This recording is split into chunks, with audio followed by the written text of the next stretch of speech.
Kembali lagi di Generasi Mecin, masih dari Hotel Ibis Jakarta Harmoni. Kalau tadi saya sudah bersama Pak Andreas selaku anggota DPR RI dari Komisi 11. Nah, sekarang selain ada Dr. Cindy Paulina, juga di sebelah saya sudah ada Dr. Aris Mufti selaku Komite Ekonomi dan Industri Nasional. Pak Aris, dari KEIN ya Pak ya? Ya, dari KEIN. Saya sedikit mau menyinggung, tadi terakhir ngebahas dari Pak Andreas soal RUU Kewirausahaan. Ya. Sudah baca Pak lengkap draft dan lain-lainnya? Pernah diminta jadi narasumber ya di DPD. Oke.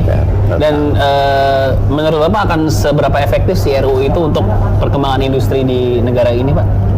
Undang-undang itu efektif kalau dilaksanakan. Itu ya. Itu ya. Tapi kalau dengan rancangannya kira-kira setajam apa implementasinya nanti? Kalau rancangannya kan itu udah berkali-kali udah mengundang, udah beberapa kali FGD. Jadi saya kira tentu kalau kita mengharapkan legislasi atau undang-undang itu sempurna pasti tidak ya. Ya. Tapi lebih baik dijalankan, kalau ada kekurangan bisa diamandemen ya. Nah, yang saya penasaran, dibutuhkannya undang-undang itu untuk membantu industri kita tuh, misalnya tanpa undang-undang itu, apa industri kita nggak akan semaju sekarang atau? Di mana-mana kalau kita mau maju itu kan satu, butuh peran pemerintah dari sisi kebijakan dan peraturan. Oke. Yang kedua dari sisi peraturan kebijakan itu kan membuat ada budget, membuat ada pengawasan, dan membuat ada inkubasi, dan yang paling penting tentu adanya pelatihan-pelatihan dan juga target yang disebut kewirausahaan itu seperti apa. Nah, itu yang paling pentingnya ya. Oke. Dan seberapa besar dan pentingnya RUU ini untuk calon-calon pengusaha dan meningkatkan persentase wirausaha muda ya Pak, yang masih kecil sekali sebenarnya dibandingkan negara-negara ASEAN lain Pak? Ya, jadi nomor satu kalau kita bicara kewirausahaan atau ekonomi atau industri apapun ya, industri apapun itu selalu poin pentingnya yang kita sebut sebagai 3M ya. Manusia, manusia, manusia gitu. Oke. Ya. Nah, manusianya memiliki mental wirausaha, tapi kalau dari sisi kebijakan pemerintah ya secara strukturalnya tidak mendukung, itu juga nggak bagus. Oke. Nah, jadi kalau saya melihat, Ya, kalau silakan Mas, kita sambil minum Bapak. oh ya silakan. Kita sambil minum, silakan. Suksesnya satu perencanaan khususnya kewirausahaan, nomor satu pertama ada dari sumber daya manusianya sendiri ya. Termasuk di situ tentu pelatihan, dan kedua iklim usaha yang diciptakan dari sisi regulasinya. Ya, yang paling penting itu adalah undang-undang kewirausahaan ya. Nah, yang ketiga ya tentu dari sisi kemudian ada nggak teknologi, apalagi kan sekarang zaman now katanya ya. Zaman now yang dikaitkan tadi di pembukaan Generasi Mecin gitu kan ya. Nah, yang keempat tentu dari sisi budget ya. Budget ke arah sana enggak. Nah, kalau di periode yang ke depan ini kan memang titik beratnya nanti ke arah pelatihan vokasi ya. Jadi kalau dilihat dari sisi vokasi, ini adalah penciptaan wirausaha baru yang kalau Pak Jokowi kan senangnya selalu mengatakan apa, dunia digital ya gitu kan ya. Dan berarti ini adalah satu hal yang sangat manfaat ya dari teknologi, penyediaan dana, dan kemudian itu tadi membantu dari sisi akses pasar. Nah, jangan sampai akses pasar yang Indonesia yang 267 juta jiwa ini ya dalam regulasi juga pasarnya kalau bisa diisi oleh para wirausahaan muda ini. Oke. Dan yang saya ingin jelaskan di sini, dengan meningkatnya kelas menengah, maka dunia kreatif ya dari sisi kesehatan, makanan, kecantikan itu akan menjadi boom ya. Mengapa? Karena pilihan untuk yang pilihan basic need itu sudah ya. Tadi apa aja Pak? Kecantikan, makanan iya. Ya, terus fashion, terus leisure ya. Jadi anak muda semua ya sebenarnya. Oh iyalah. Ya. Artinya kalau kita makin pendapatan tinggi ya, juga pendidikan itu larinya ke sana.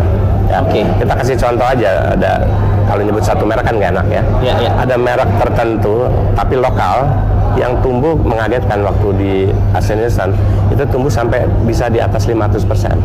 Maka dia disebut tumbuh tinggi di dunia. Gitu. Ini bisnis di bidang apa nih? Di bidang kosmetik, tapi juga ada kesehatannya di situ. Ya. Oke, 500%. 561%. Wow. Dan yang membuat dia 561% itu pembelinya di yang lapis bukan menengah yang ke atas ya, tapi menengah yang ke bawah. Artinya apa? Kalau kita bicara mengenai kosmetik ya, beda dengan kesehatan ya. Kalau kosmetik itu pilihan ke nomor berapa gitu. Orang mengatakan ini pilihan ke nomor 13.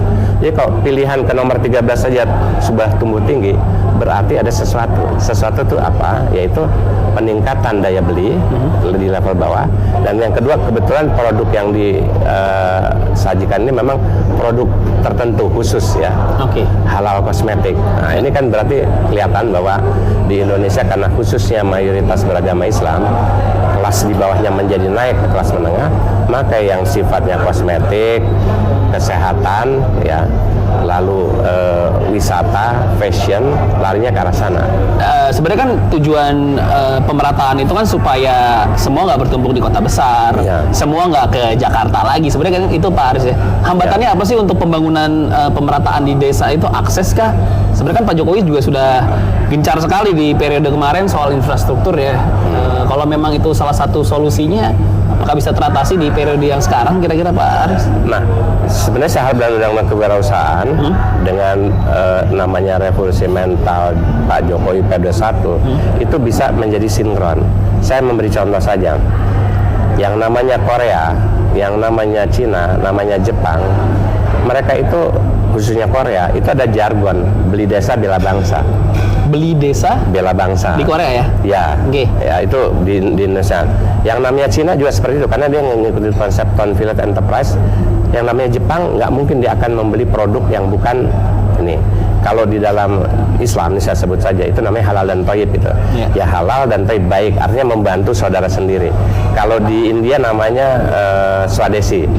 Nah, sehingga dengan diajarin secara spiritual dan mental bahwa kalau kita mau membantu dan berkembangnya usaha, ya tentu harus produksi dari orang sendiri.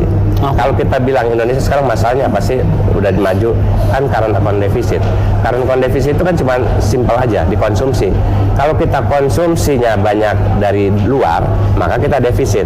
Kalau konsumsi kita banyak dari dalam negeri gitu, khususnya produk-produk dari UKM dan koperasi dan desa, maka kita akan surplus. Simpel aja gitu. Nah, bisa nggak produk-produk misalnya nanti dokter sini cerita produknya apa-apa, ini kan produknya dia gitu kan. Betul. Nah, tapi bisa nggak bahan-bahannya itu banyak kan ya lokal kontennya banyak. Ini kira-kira. Saya mau nanya ke dokter Cindy juga. Saya tidak terlalu into ke industri kecantikan sebenarnya dok. Cuman kalau dari banyak orang-orang ngomong, mungkin lebih ke bedah plastik kali ya. Ada irisannya juga dengan kecantikan. Referensinya orang sini tuh masih kalau nggak Korea, yang paling dekat Thailand dok, setahu saya. Nah, apa kita sebenarnya posisi industri di bidang kecantikan nih? Posisi Indonesia tuh sekarang ada di mana sih dok?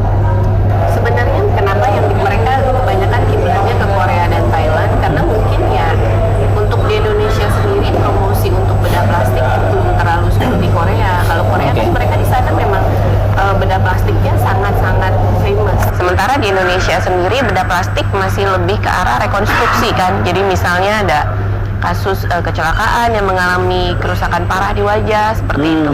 Hanya beberapa yang sekarang sudah mulai ke arah estetika gitu, dimana itu ya masih berkisar-kisar di hidung, di mata, di liposuction mereka.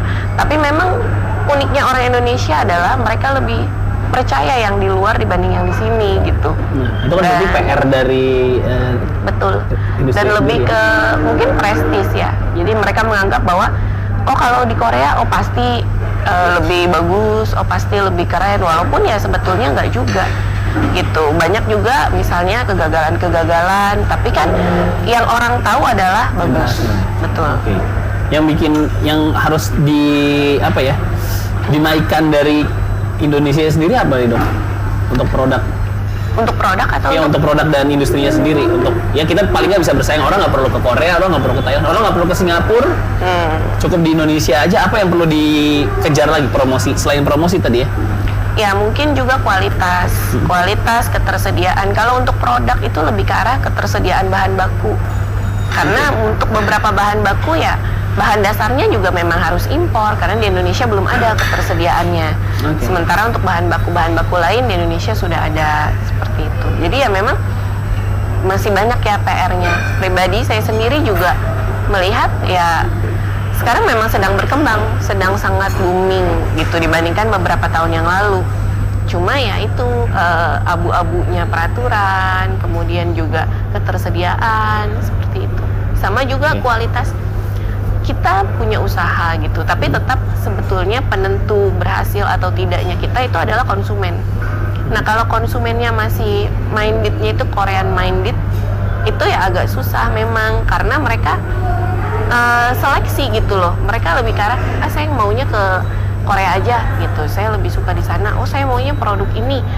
Jadi sekarang ini lebih ke arah konsumen yang menentukan kalau saya lihat. Tapi kalau dari dokter sendiri, apa sih yang spesialnya dari Korea dan Thailand? Abis ini ya dok ya? Sampai orang-orang kayaknya harus kesana banget gitu. Ya, abis ini saya mau nanya dokter Cindy sebagai pembanding aja. Jadi jangan kemana-mana, tetap di Generasi Mecin.